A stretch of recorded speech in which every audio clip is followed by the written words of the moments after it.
अब तक 172 देशों तक पहुंच चुका है। देखिए रिपोर्ट।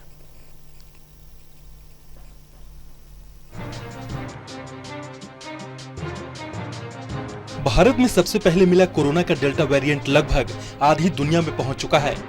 अब तक 96 देशों में इसके केस मिले हैं। वहीं वर्ल्ड हेल्थ ऑर्गेनाइजेशन ने आशंका जताई है कि आने वाले कुछ महीनों में यह ज्यादा हावी हो जाएगा, यानी इसके और कई देशों में फैलने का खतरा है। वहीं ब्रिटेन में मिला अल्फा वेरिएंट अब तक 172 देशों में पहुंच चुका है। Currently a lot of concern about the Delta variant, and WHO is concerned about it too. Delta is the most transmissible of the variants identified so far. Has been identified in at least 85 countries and is spreading rapidly among unvaccinated populations. As some countries ease public health and social measures, we're starting to see increases in transmission around the world.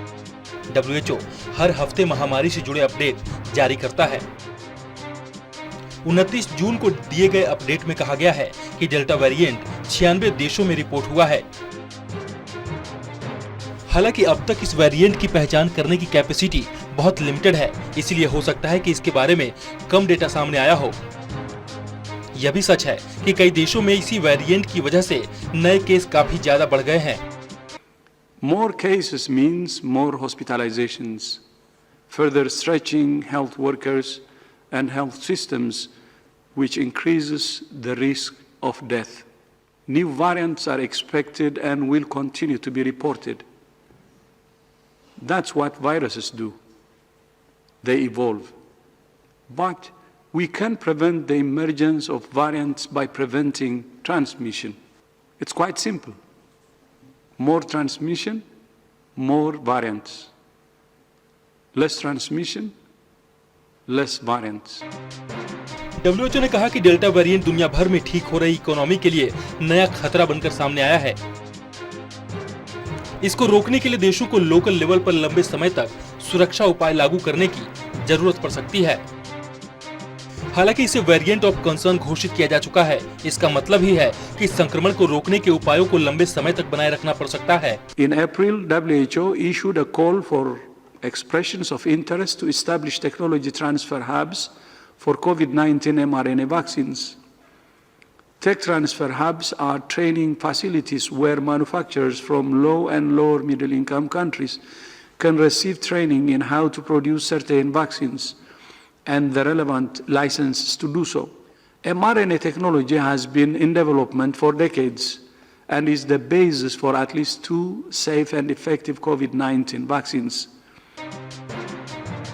Bharat अभी corona की दूसरी लहर से उबर रहा है। इसी बीच एक और खतरा मंडराने लगा है।